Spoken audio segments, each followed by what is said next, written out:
hay rồi không tung bọcกันก็ตอนนี้เราก็วัดว่าเขาใครแล้วก็เราก็เราห้อยโซ่เราไม่ค่ะ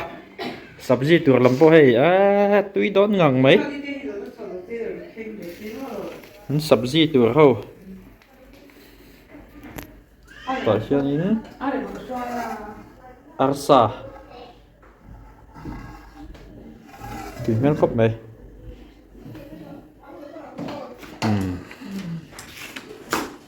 hayกันฟัตลีดา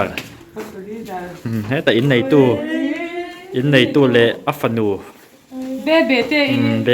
อีเบเบมอมยังอามีเบเบเตอีมออัฟฟานูลาเวโอ้ยใส่กันสมัยตัวให้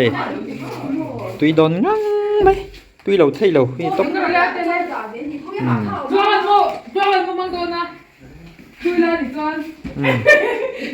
ให้ตัดช่วงกับเต้ไปเต้าเต้จุกไปเต้าเต้ให้ที่ได้rồi phết luôn đi trong tay cái đó từ cái này mình xin nó thì không đồ trong tay thì trong tay đó nó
Trên anh liêm bia lý thua